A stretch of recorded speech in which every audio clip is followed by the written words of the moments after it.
And blessings. This is my second awakening of the day. I woke up earlier and came out and then went back in and took the most lovely nap. But I'm outside on my little grass patch, and as I was waking up, Spirit kind of nudged me on the shoulder to speak about something. And the speech or the thoughts were, the trouble with social media is, and it's from one perspective. And the trouble with social media is this: everybody is a guru. Everybody has something to say. Everybody wants to talk. But who is willing to listen? And we've become so spiritual and so high on ourselves. And I mean that the way I said it, kind of condescending and smartassery. We're so high on ourselves, we're so much into all of the answers are in me, and everything I need is on the inside of me, or everything that I need is in me.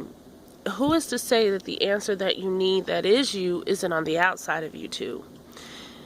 There are so many ways in this life that I would not have grown had I not read a certain book, spoke to a certain person, went through certain experiences.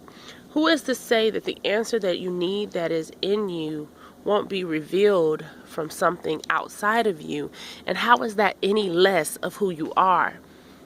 When you really start understanding who you are as a creator, who you are as an intricate aspect of the all, the answer that you seek can only come to you if you've asked it, number one, and if you've written it, number two.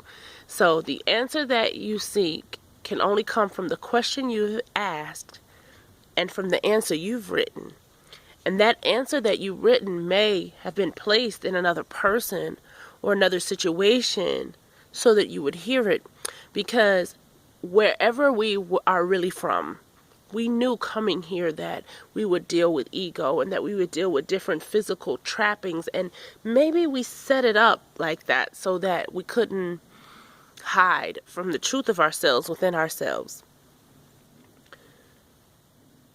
Maybe some of those answers are coming from outside of us. Now, everybody knows I write and I speak a lot. I do videos. I do all of that. Excuse me. And from as much as I talk, I sleep that much. Well, I don't always sleep that much more, but I'm that much more quiet. I spend a lot of time not saying a lot.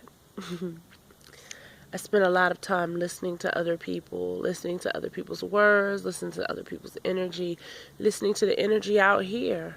Like I'm always amazed at the days that I don't pick to come out here. I spent all this time running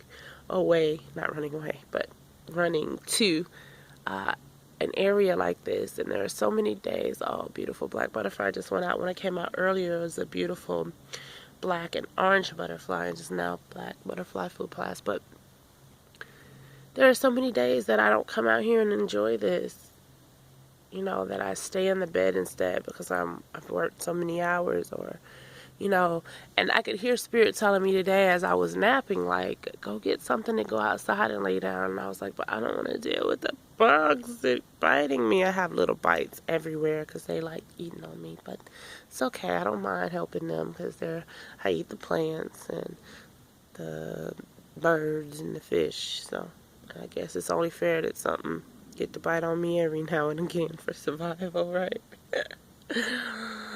How are we going to get the mosquitoes to stop eating people in the vegetarian way of life? What are we going to do about that? Anyway, so are the mosquitoes carnivorous cannibals? Well, I guess we're not cannibals either if we eat stuff, but carnivorous, I don't know, hell, I can't think of another word. Anyway, so back to what I was saying, this outside right now is such a great teacher. And I have to be willing to listen. When I paint my face, I'm called to do it so. By my ancestors, I move forward by the divine, and I don't know what I'm doing.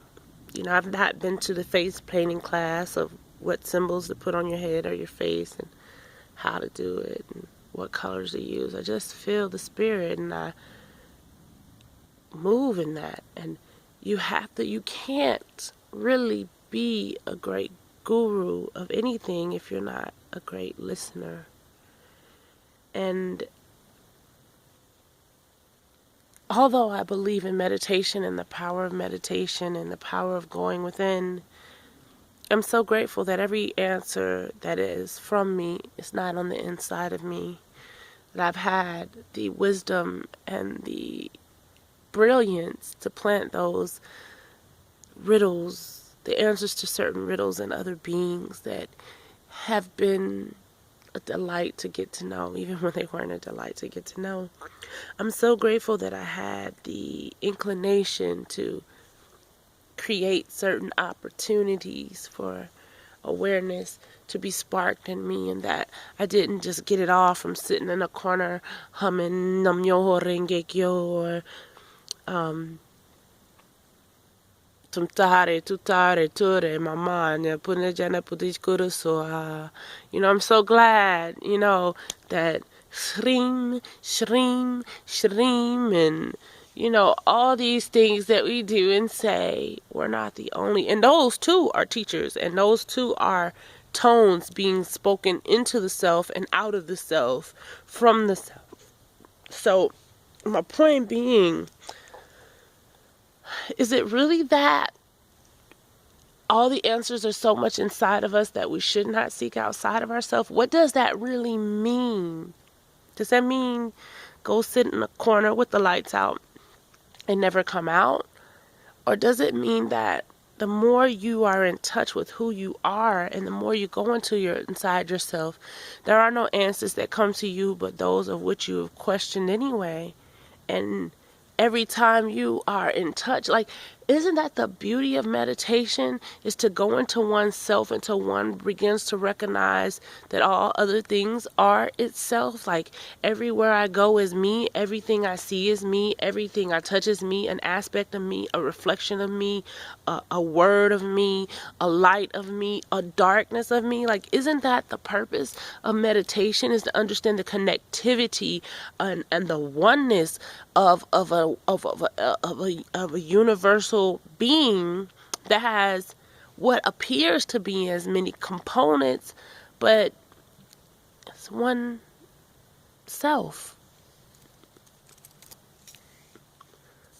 And I won't even get on integrity and character and making your words match how you live, because some of the greatest people have been able to speak it better than they've lived it. And maybe that's just some people's plight in life. Maybe some people would rather just be able to speak it than to actually have to live it. The responsibilities of the awesomeness that they came here to share with the world. But there's so many things that I wouldn't know, or I didn't know, just from sitting in a quiet room by myself. And I do that. I spend a lot of time. I shut out outside influence. But I'm so grateful for the outside aspects of me that come to tell me my answers. So when are we listening? We have all of these platforms to speak now and be heard and to share our point of view. When are we listening? When are we listening to the self around us? When are we listening to the self and these beings that surround us, these trees, this ground? When do you listen to the earth? When do you listen to the earth's lesson on forgiveness, which says, no matter how much you ignore me or how much you abuse me, I will bear fruit for you? That's the tree's message. That's nature's message. See, you want to learn unconditional love? Watch nature. If nature brings something destructive on the earth, it's not to punish anybody. It's not to hurt anybody. It's not personal. It's to keep the cycle and the flow of longevity of life. It's to restore balance and order, that a storm will wipe out a city. The sun doesn't choose who it shines on. The water doesn't choose where it falls. That it, like the Bible says, it rains on the just and the unjust the same. So when are we learning the unconditional love of nature and the universal language of nature, of unconditional love? Like, how often do you listen to the ground? I support you. I carry you. I nourish you. I ground you. I give you that what you need for yourself, regardless to your awareness of who I am or not. I do it whether you plant your seed or not. I've created within myself the way to regenerate myself around you, so that on those days when you forget how to love me and how to honor me, I'll do it myself. On those days that you forget to water the crops or put a seed in the soil, I will teach myself how to regenerate myself. Are we learning that lesson? So that we can love the unlovable, or what we call unlovable?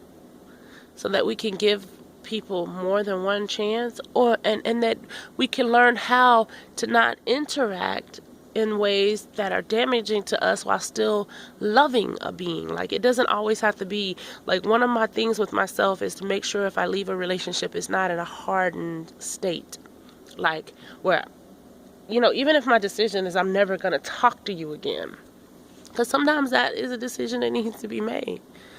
But I try my best not to do it like, I ain't gonna never talk to you again. That's from an emotional. I try to do it from a very balanced perspective of, this is not healthy for me, and so it can't be healthy for you either, and it's best that we part ways for me to be the best person that I can be. Like, how, because, the trees is not speaking to people who don't listen to them.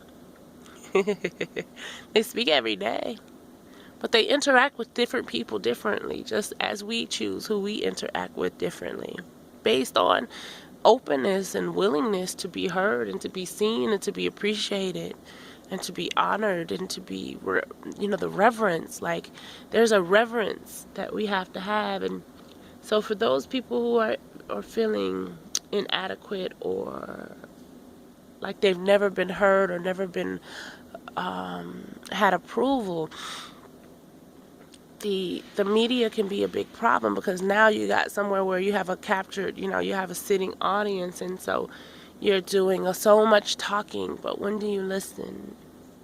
When do you listen? Are you talking because Spirit is prompting you to speak, or are you talking because you're looking for attention and approval? Where is your heart and your words and your action? What is your true intent? So the trouble with social media is everybody's talking, but a few of us are listening. And we have to listen twice as much as we speak. Maybe even more than that, but 2 ears, 1 mouth. Even though you have 2 lips, so you could argue that if you wanted to. I'm that kind of person, I would argue that if I wanted to. Anyway, I say all of that to say, a true guru knows everything and everyone as a teacher and an answer, and nothing comes into there now but answers. All of it. Because the questions can only come from within, and the answers do come from within, even when we project them outside of ourselves so that we can't ignore them. So we can't talk ourselves out of them, so our ego doesn't shut them down. So sometimes your answer will be your annoying mother, or your annoying wife or husband, or your annoying child, because those answers and aspects that we would like to shut out are pretty damn annoying sometimes. Just a thought. I love you all. I hope you have a great day. Mwah.